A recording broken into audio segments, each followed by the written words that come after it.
Hello, beautiful moms and entrepreneurs. My name is Charisse Walker, and I'm your host of the Unbreakable Mompreneurs podcast. This is a place where we come together to learn, grow, and inspire. So sit back, relax, and let's get started. Hello, Unbreakable Mompreneurs. My name is Charisse Walker, and I'm your host. And today I have Lauren Gaggioli with us, and she is a mother. She's an entrepreneur. She focuses on SEO, but I am going to stop there and let you introduce yourself. Oh, thank you so much. I'm so grateful to be here.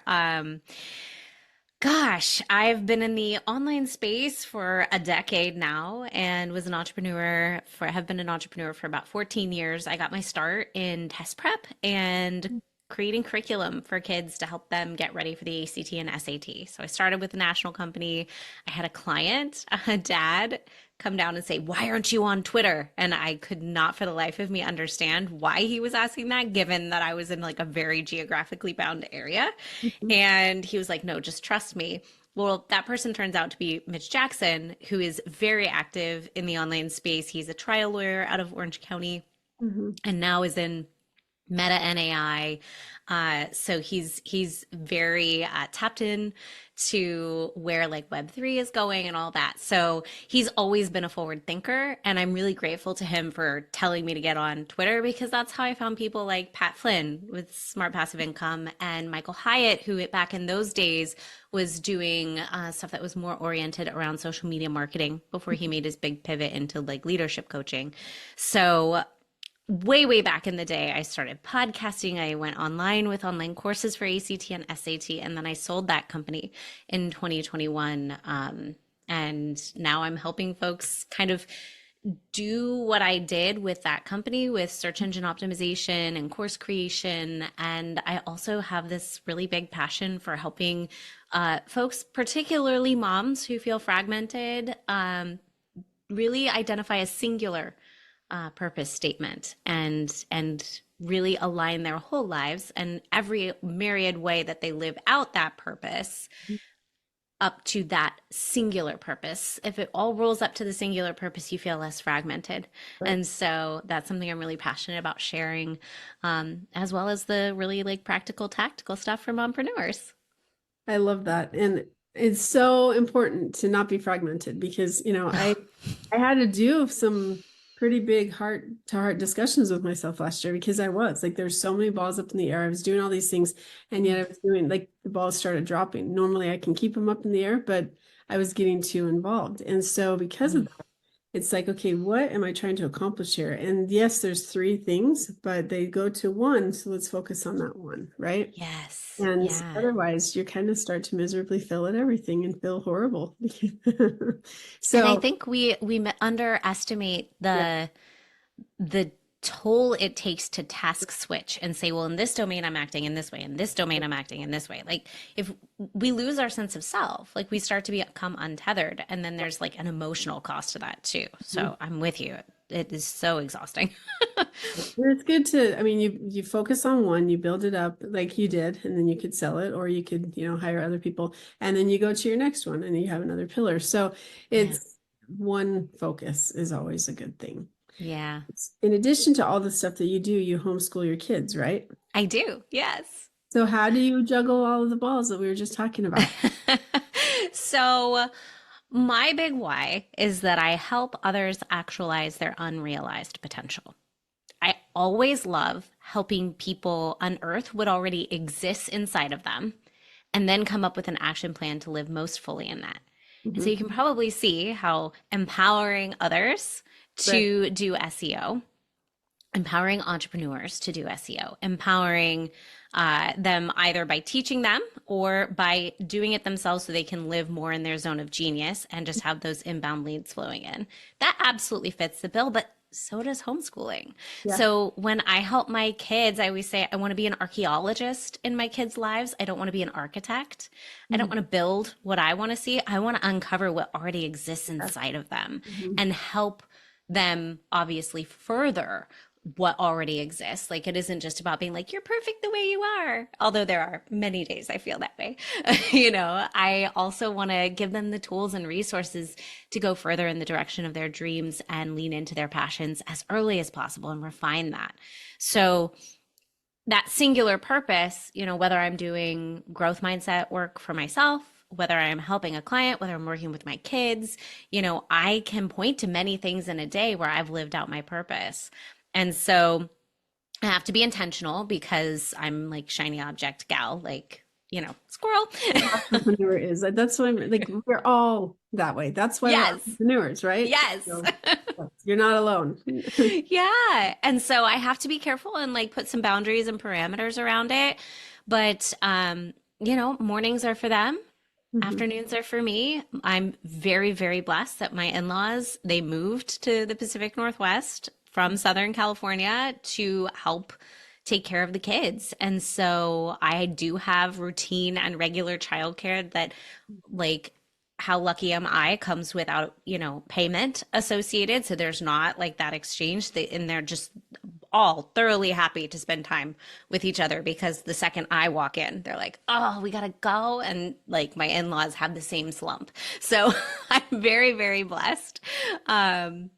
And I have a lot of advantages with that. But, when I'm in my box of doing work, I have that time cordoned off and I need to use it to work towards money-making ventures. And when I'm with them, either we are doing homeschool or we are spending intentional time together.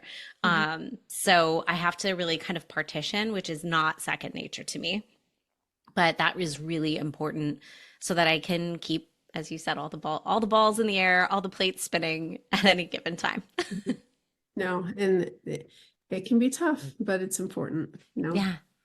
And you kind of glossed over it, so I'm going to come back to it. And you said that you don't want to be the architect, you want to be the archaeologist. And that, I don't think, there's actually a quote that I was going to come, and it literally kind of fits into this conversation.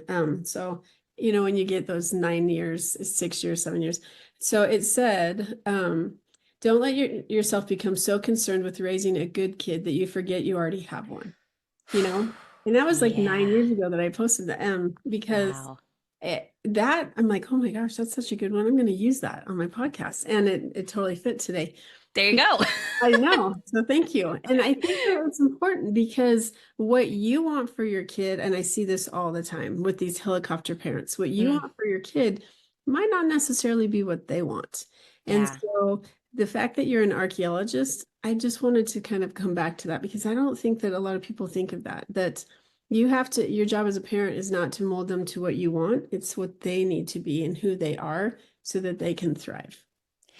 I think it's like the ultimate trust fall, right? Yeah. Like when we're trying to mold them, it's often from fear or we want to spare them pain. Like it comes from a good place, sort of, but like as we all know, operating from fear never gets us to really like our most fullest expression of self.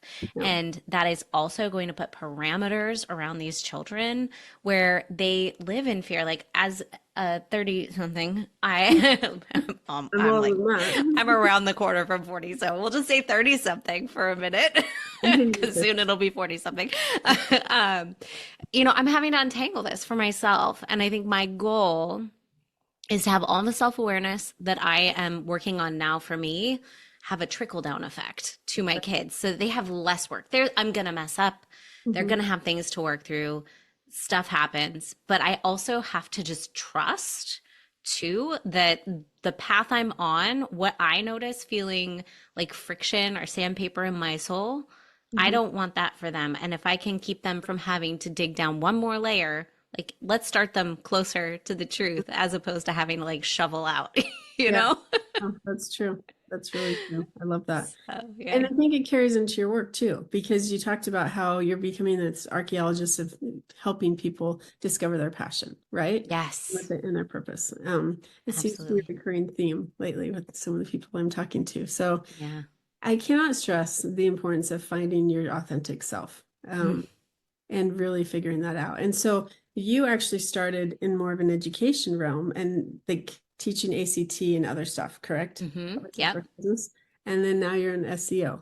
So how did you, like, I kind of, like, for me, I can see the relation because of that, but how did you get to that point? Was it the gentleman that you mentioned and how he introduced you to that, or no? So he was the first step. I think I would have gotten very bored of ACT and SAT if I hadn't layered over the challenges of online business Mhm.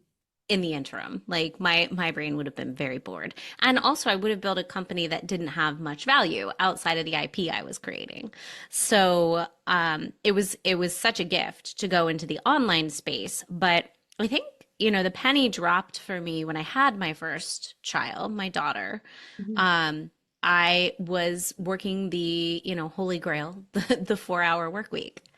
And the reason I was able to do that in back solving years later, the reason I was able to just like stare at her beautiful chunky cheeks and like just enjoy my time with her and not feel pinched and hemmed in, Mhm. you know, was that I had Google sending me leads.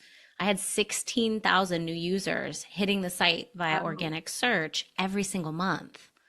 And so Wow. all I had to do was send emails. It's that whole like Denise Duffield Thomas thing of share and make offers, share and make offers. That's all I had to do. And so when people talk about the ease of passive income, they're often, I think, not articulating that those leads need to be coming to you Mhm. through various channels. And my favorite channel is organic search. And the reason I like search over social is that with social, you're playing a game, right? So with social, you're playing the game of can I make the right offer at the right time for a person who's there to doom scroll or, they're just trying to get cat videos or whatever it is, right? You have to like line that up. And it's not to say that it can't be part of your strategy or that it shouldn't be part of your strategy. Not at all. It's absolutely complementary. But the play on social is very different because Google is a matchmaker. I'm reading a book right now, and the gal who, I'm going to forget her name, Susan Wajid. Well, I can't say her last name. She was in charge of YouTube for a very long time. Oh. And I think she mentions that the whole play at Google has always been to get people from their query to their answer as fast as Yeah. possible. They're a conduit. And we know that on social, the play is to keep you on social. They Mhm. both monetize through ads, but the way that they do it is so different. And so if you're creating content for social where you are laying out exactly how what the answer is to the query they asked and then providing the right offer at the bottom, whether it's a free Mhm. opt-in or a paid offering because your sales pages can rank. Mhm. If you can create that flow, you can then take all that content that's on your site, chunk it up into social bites and toss it out into the social sphere. Mhm. But what you put on social, A, you find people when they know they have a problem and they know they need a solution and they don't yet know what that solution is. And from a buyer's journey perspective of like the right time to intersect with someone, that's perfect. And then you can take those really robust pieces of content, put them on social, repurpose them, make little videos, whatever it is you're going to do, Mhm. and you can put them there too. So it's not like you're not creating content for social by cultivating content on your website. In fact, you're probably making it stronger and it'll last for 18 months in SEO land as opposed to in social where it's like, 72 hours. Yeah. Bye. You drop out the bottom of the bucket. Yeah. So, Yeah. yeah. Okay, so who would you recommend? Like I have been coaching somebody and their business, all of a sudden they have an influx of competition, right? And so, Interesting. oh, it's incredible the amount of competition that's entered in just the last well, year and a half, I would even say. And so what she was doing for so long was working because she didn't have to do a lot. She didn't have to spend money. She didn't have to do because people just came. There wasn't that competition. Now there's this competition. What do you recommend for somebody like her who is Mm. struggling to get noticed because these new places, they're new, they're fresh, they're whatever, and hers is gorgeous. And I don't want to go into detail because I don't want to give that away, but Sure. what would you recommend for somebody who needs to stand out? So, two questions. Is this a like brick and mortar, like a Yeah. local business or online? Brick and No. mortar? Mhm. Okay. And can you give me a sense of the domain that she is in? Like, what does she do without being too You're gonna give specific? it Like, away, so I can't. okay, But I'm trying to think. is it product or service based? It's service based, and Okay. it's usually a one and done. There's not a lot of other things that happen. Okay. So referrals definitely work by Sure. referral, but you're not going to really have repeat business. Does she have a Google business listing? Yes. And are there good reviews on there? Mm-hmm. Yeah. Okay. I think that's really important, making sure that on her website there are really quality location tags. I would do keyword research to maybe refine the language on the website, because sometimes, and one thing, if she knows she has a lot of competition, one of the things that's really cool is you can like creep on your competition and see what they're ranking for. And so what might be happening is her language is slightly askew Mm-hmm. because she, as one of the first providers in the space, she was using a particular bit of language that doesn't quite align with what people are searching for now. Mm-hmm. So, also as a local service provider, um, interesting. I know. So yeah, I'm trying Yeah. without knowing the specifics to come up with ideas. We can talk offline, Yeah. but yeah, I think making sure that that Google business listing is really robust, that the location tags are really powerful on her website, that if she has an SEO, is she on a WordPress site? Yeah. Mm-hmm. So making sure she has an SEO tool. I'm partial to Rank Math. All-in-one SEO is great. Yoast is okay. They've had some issues in the past. I think they've rebounded from it, but there was an issue with that. So making sure everything's up to date. She's not creating quality content on her website that is hyper local, then thinking of ways she could create partnerships or brand collabs and feature things going on in the community so that when people search, you know, events near me, she's popping up as someone who provides resources around that. And of course, it's got to be like in alignment and not just featuring the competition, that sort of thing. Or you can go straight at the competition and say, here's a 1, 2, 3 of the 3 people. Here's how our services differ. Here's how our price points differ. And you could do this versus this versus this kind of post that, you know, it's like when people do their top 10 podcasts, their top 10 favorite podcasts for mompreneurs. And, you know, Charisse, you can put yourself up there and you can feature yourself. This is how people do with like book listicles and things like that. So there's a lot of different ways to slice and dice it, but obviously, what she does is going to determine like what specifically is going to fit better. But did that give you some ideas? No, it did. And it's interesting that you said it, because we've done all of those things. So I'm glad that we're on the right path. Yeah. But it's interesting because she has stopped doing Google and only been focusing on the social media side. And so like when I was working like side by side, I was making sure to do that. But beautiful moms, remember, right. you are unbreakable. Because keep illuminating the world with your and I love how you pursuing said your cross, dreams like, give other and people, reveling because in the if you splendor can of motherhood. have a post. This is Charisse Walker bidding you farewell for now.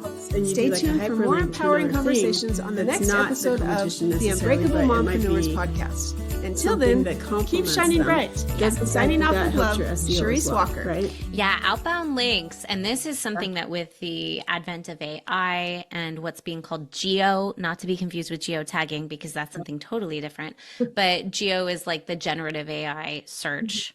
I personally eschew AI, like do not use AI content on your site. Everybody's being smacked down right now because there was a helpful content update that happened middle of last month, and everyone, even people who don't use SEO or don't use AI, their gen content, they're all tanking because the machines are relearning, right? They're trying to figure out who's actually writing their stuff. So be careful. Those shortcuts that seem so lovely, you know, if it's Not working. too good to be true, it's too good to be true. So figure something else out. And also, well, that's a whole different conversation. That's But good. all that to say, three things I see people mess up the most with SEO. So solopreneurs, small time businesses. Remember, I was a solopreneur up against the Princeton Reviews, the Kaplans of the world, and I got 16,000 new users. There are plenty of fish in the sea. Anybody who tells you that SEO doesn't work for small businesses is lying. Because they don't understand it, right? Yes. And the thing is, it's not actually more complicated. Like if you're doing reels, like if you went through that algorithm switch on Insta where they were like, oh, now we're TikTok, we're doing reels because everybody wants reels. If you were part of that, you had to change your whole workflow. And I went to a conference, I went to Mom 2.0, and there were people saying, well, we started 7 different TikTok accounts because if you don't go viral in the first week, then it's just why even bother?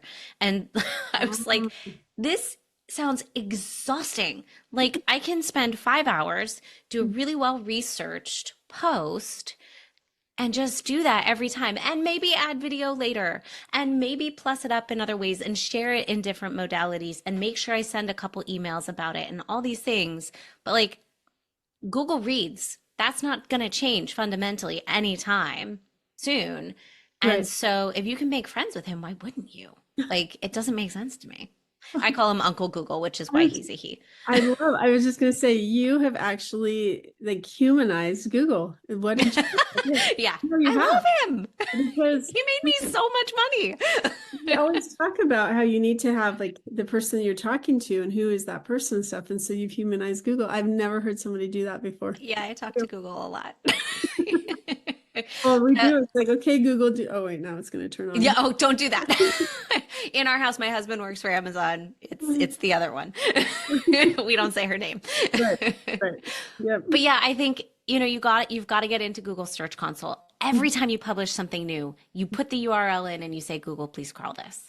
So, and that's super simple. It's literally copy and paste. You do a one-time setup and it trickles down to Bing, but Google's processing 8.5 billion searches a day. He's processing it 8.5 billion searches, 100,000 searches a second. Wow. And to do AI searches takes 4 to 5 times the resources, not to mention the carbon footprint. Like there is going to be a time when obviously AI is going to be everywhere. It's going to be ingrained in a lot of different things. My husband, as I said, works for Amazon. He works for the AWS. Like, yay, servers, more servers. However, there's a carbon footprint cost to that. And I think there's going to be people who say, I want a more eco-friendly and I'm okay with doing old school searches. Like, I think we're going to be able, at least for a while, to toggle it on and off. They might force us at some point to go a different direction. But I think the ecological argument is a safe one to say, like, there is a cost to this. It happens in the cloud, but it doesn't mean it doesn't have a cost. Right. And so when you look at the business model, you have to say, A, it's going to take a long time to roll out. And it's easier to pivot once we're in motion. So, when you're already going, you can then say, okay, I got to, weave something else in. But even for AI, one of the things that's going to be really important is citing your sources. And so this is a place where outbound links are really important. So that's the second thing that a lot of people don't do, is leverage those outbound links to credible sources, quote them in their articles. You're going to start to see a lot of people writing these, like those literature critical reviews that we all had to do in high school. It's going to be like that. There's going to be footnotes. Yeah.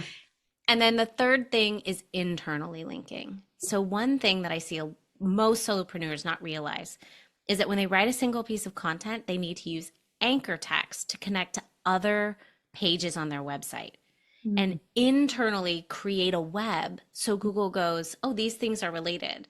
So when I write SEO content, I'm interweaving all of those posts using keywords and hyperlinking those keywords to point to the post that was elevated for that keyword. However, I've talked about purpose and I've talked about SEO. My purpose posts do not cross the streams. All my purpose posts are interlinked. And all my SEO posts are interlinked, and they all live on the same website so that it looks like a robust website with fresh content. If I had 2 different websites, I'd be exhausted trying to put enough content out. Google can see that my website is live, can see that there's somebody there managing it. And then by virtue of how I connect everything, it makes it very clear to Google what trickles down in each channel. Does that make sense? Absolutely. Yep. That's great. Because you're speaking to somebody who a couple of years ago had like so many different websites. And now that I have books coming out and I'm doing the podcast, I'm doing like, I can't have this one and this one and this one. It doesn't work. And you're right. It is exhausting. And I was talking with a lady, a publicist, and she's like, you got to get one brand, like just, so I'm like, okay, cool. And I finally got back control of my website that somebody had control over. And so it's like, okay, now I can funnel everything to that one thing. And so I think that that's something that people need to hear is, you're right, it is exhausting and you can't have all these different things. Just go to the one website. And it also helps with your SEO, right? Yeah. Yeah. If you do it well, you have to be clear. It's the same idea of like social channels should be specific to topics. I do social totally wrong because anytime you look at a brand, a personality driven brand, and you look at their brand URL or tag and then their personal tag, the personal usually is the one with more headcount, right? More followers. And so mine's a mess. I've got my kids, I've got my latest knitting projects, I'm going to do a butcher box post later. Like it's a complete jumble because I don't care. Like we have too many people posing as these like really polished this, that, and the other. And it's like, at the end of the day, are you making money? Like, are you living and then are you living a full life by virtue of what you've crafted? Like, I want to see people's kids and dogs and knitting projects. Like that's what I want. And it's messy and it's fun because life is messy and fun. And you can be exceptional with Google and be really clear with Google. And then also show the real stuff on social. I love that. Yep. If you go to mine right now, you'd see like this whole face side that was completely swollen shut a week ago. But I'm like, what happened? Allergic reaction to medication. I'm so sorry. Totally fine. But my point was like, I went on Facebook and I talked about it because all these people are like, I hope you get better. And then I'm like, well, here's like 3 days later, I can see, I just wanted to get up there. And my husband's like, why would you put that stuff on there? And I said, because it's authentic. It's like it's me. And people saw the really horrible thing. I want them to know the update, right? Yeah. Anyway, it's interesting to see different people's perspectives. And I think that you have to figure out what works for you, right? Yeah. Because some people are like, I got to be on YouTube. I got to be on TikTok. I got to be on Twitter. I've got to be on LinkedIn. And I'm like, start with one. Yeah. Yeah. I also think we have to be really clear about whose platform we're building. Right. I think with Google, his goal is to get people off of his website as quickly as possible to the best possible answer to your question. That's the goal. And that's why it takes longer to get elevated in the search results because he's vetting you. Like it's vetted. Whereas with social, the goal is to keep you in the churn and steal your eyeballs and your attention. And there are so many of us who are pouring in and consuming. And meanwhile, the Zuckerbergs of the world are sitting over there on their piles of money because they've figured out how to have content creators build content for free. Oh, and by the way, community violation. You are now shut down. You can't get in. There is no customer service. Sorry. Like, you can build there, but just know you're not playing for keeps there. Like, because you have no control over whether you get to keep it. Correct. And whereas you own your content on your website. And that's the whole thing. They always talk about, they meaning the gurus, always talk about making sure that you build your email list, that your email list is what's going to get you. I mean, you had 16,000 people. If you had them all on Facebook, first of all, if you stop talking to them in 6 months to a year, depending on what it is, you've lost them. I know that. I had 2 million and I took some time off. Oh gosh. Yeah. And my choice, but yeah. And it gets back to making sure that you are getting your email list and you're getting people to go from there to where you want them. And which I have an SEO tip for that if you want. Sure. Yes. So when it comes to, and this doesn't necessarily work on social, although I'm seeing people leverage it with things like ManyChat and that sort of thing. They're like, drop this word. However, I think a lot of people miss the mark when creating informational content. So if you're looking at a query, so like for me, what is organic marketing versus organic marketing course? You can sort of hear in those two different queries, both of which are typed into Google. One is informational. What is organic marketing? That person just needs an answer.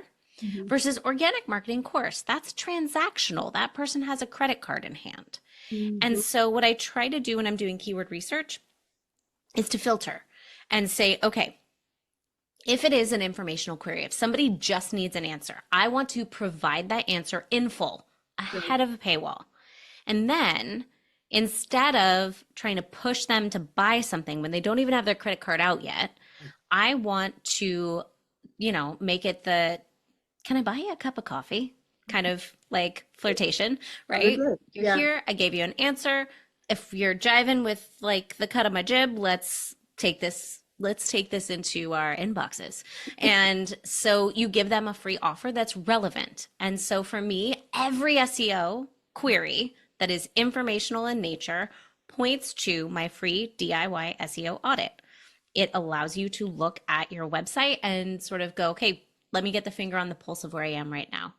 Every single post goes to a single opt-in offer, which already just feels like, such calm, right? Because you don't have to generate something new every time. It's just, can I pivot every question about SEO to, if you'd like to grow, you probably should figure out where you're starting from?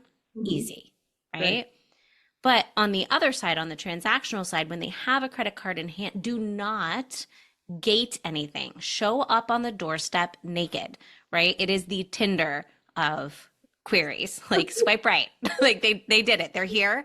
Like we know what this is about. So make the paid offer clear, friction-free, also works in all ways. So you want to make sure that like your pricing is on the page. The buy now buttons are visible in multiple places on that page. All your FAQs, all of the possible questions somebody could have, videos so that they can see your face, hear your voice, and if your nail's on a chalkboard, they can run away quickly. Like let people make the decision because that's what they're looking for. And if you win them over, they have their credit card in hand. They're gonna buy. And then you upsell them with a one-time offer or something else. I love that. Yes, that's next level.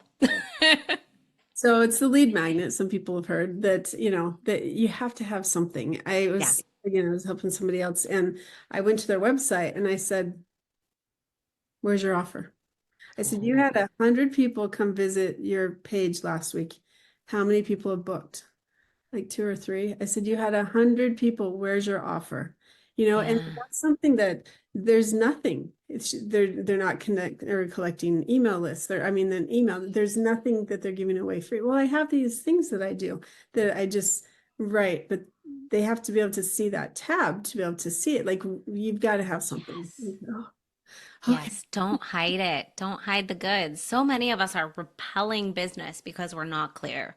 And we think we're clear often, but oh my gosh, we're holding it at arm's length. Yeah. Also, if you start ranking, we all have this vision of people coming through the front door, right? Everyone's going to hit my homepage. It's going to be beautiful and welcoming and warm. The reality is if you're getting found in search, it's through those more granular queries. What is organic marketing? That's not my homepage. That's an informational post. Somebody just crawled in the window. So what does it look like when somebody crawls in the window? Is everything relevant and able to be found through that window? Then if not, you need to maybe rethink how you've positioned those deeper pages on your site to be just as welcoming as the welcome mat. I love that. There's so many things. And I think people having a website that works and functions, you don't learn that, right? Just learn it in high school. You don't learn it in something. And it's kind of like people who have issues, they're willing to hire an attorney or they're willing to hire an accountant to do their taxes. Okay, what's going to get them their bread and butter in a business is a website that's directing traffic and doing stuff for you. And what better person to call than somebody like you to help them through that, because that's what you specialize in. Like I can't specialize in SEO and social, like we were talking about this before. Like I can help, and I've learned for years how to do that, but my bread and butter cup of tea is not SEO. And so for me to sit there and try to help somebody specifically with that, I can get them traffic. I can get you tons of traffic, but now let's talk about the website. And someone like you who offers a free audit, why would you not take you up on that? Yeah. Yeah. You got to get in there and see where you're starting. I have to say too, there are so many developers who have no idea. Like they just don't know. They will build you a website that's beautiful. Right. And it functions like crud. Like it's literally slower than molasses. Google's not waiting.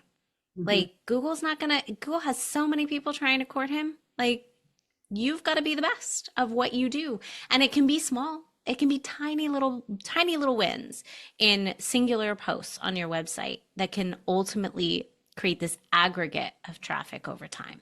That's fantastic. So if somebody wants to find you, how do they get a hold of you? LaurenGaggioli.com. So that's where you go. If you're curious about SEO, organicmarketingecosystem.com that's the name of the course, Organic Marketing Ecosystem. You can go there and it'll take you straight to the sales page, or bigwhylife.com if you're interested. But all of that lives on Lauren Gaggioli. Those are just redirected URLs. So I'm always happy to talk SEO though. Like if somebody has a question, like come to the website, connect with me. I love SEO so much. And I know that that's like the weirdest sentence ever. But it does come down to helping more entrepreneurs spend more time living in their purpose. Because if you didn't have to worry about inbound leads, like what a blessing that would be. So make sure that you are not ignoring this. You know, Google is a noun and a verb for a reason. He's ubiquitous. So make friends with him because he controls a lot in the online space. Fantastic. Okay, let me ask you one last question. All right. What to do with what we just spent the last long time talking about? Advice for moms with children. What's something that you wish you would have known that you know now that you wish you would have known, a couple years ago? I just feel really lucky that I looked at my life before I had kids and oriented my business decisions to the family life I wanted. I wanted to be able to go on vacation. I wanted to be able to stare into their little eyeballs. I wanted to be able to take Wednesdays to take them to a midday play. And so it's never too late to start moving towards whatever the grandest vision of what you want for your family life to look like. But it does take you starting to move. So if you don't yet have that work-life balance, then start to build walls around your time and firmly stand fully in business activities, family activities, like get present in everything and start moving the bigger pieces to fit what your vision is. I love that. That's good. Thank you. All right. Well, thank you so much for coming. And Unbreakable Mompreneurs, I cannot tell you and stress enough the importance of this topic. If you are getting people coming to your website, but you're not getting some hits, then please reach out to Lauren and see how she can help you. So thank you so much for listening. And until next time, have a great day. Beautiful moms, remember, you are unbreakable. Keep illuminating the world with your strength, pursuing your dreams, and reveling in the splendor of motherhood. This is Charisse Walker, bidding you farewell for now. Stay tuned for more empowering conversations on the next episode of the Unbreakable Mompreneurs podcast. Until then, keep shining bright. Signing off with love, Charisse Walker.